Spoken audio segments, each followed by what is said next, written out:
বিএনপির কিছু লোক যারা বিএনপির নাম ধারণ করেছে তারা সন্ত্রাসী, তারা আমার গাড়ির উপরে হামলা চালায়। গত 24 তারিখ শুক্রবার আমি আমার নির্বাচনী এলাকা 161 নেত্রকোনা 5 আমি আমার সাংগঠনিক কাজে সামাজিক কাজে এলাকায় যাই। কাজ শেষ করে ফেরার সময় আমি একটি ফিলিং স্টেশনে দেখতে পাই প্রচুর গাড়ির ভিড়।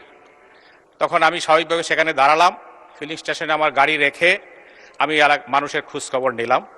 ইতিমধ্যেই মাগরিবের আজান হয়ে যায়। আমি ফিলিং স্টেশনের সেখানে নামাজের জায়গা, সেখানে নামাজ পড়তে যাই আমার লোকজন সহ। এই মুহূর্তে বিএনপির কিছু লোক যারা বিএনপির নাম ধারণ করেছে তারা সন্ত্রাসী, তারা আমার গাড়ির উপরে হামলা চালায়।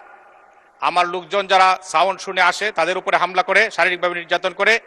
এবং আমি যে মসজিদে ছিলাম সেই মসজিদে গিয়ে আমাকে খুঁজে বের করার জন্য চেষ্টা করে। মুসল্লিরা মসজিদের দরজা বন্ধ করে দেন। সেই মসজিদের দরজা ভাঙ্গার জন্য বিভিন্ন অস্ত্র দিয়ে তারা দরজার উপর আঘাত করে এবং আমাকে অকথ্য ভাষায় গালিগালাজ করে আমাকে মারার জন্য হুমকি দেয় এবং তারা আমাকে মেরে ফেলার জন্য চেষ্টা করে।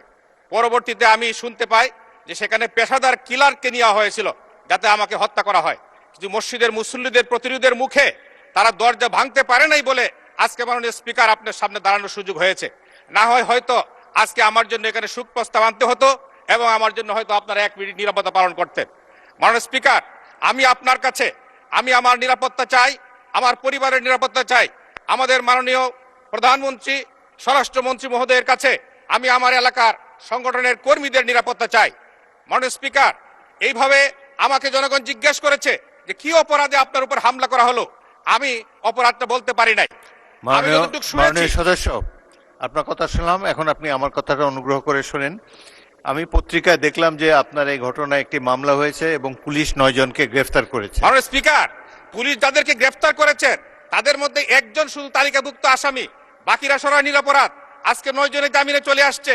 আর যারা আসামি ছিলেন তারা সকলেই মিছিল করতেছেন। এই মুহূর্তে আমার কাছে ফোন এসেছে 3টার সময় যে তারা মিটিং করতেছে।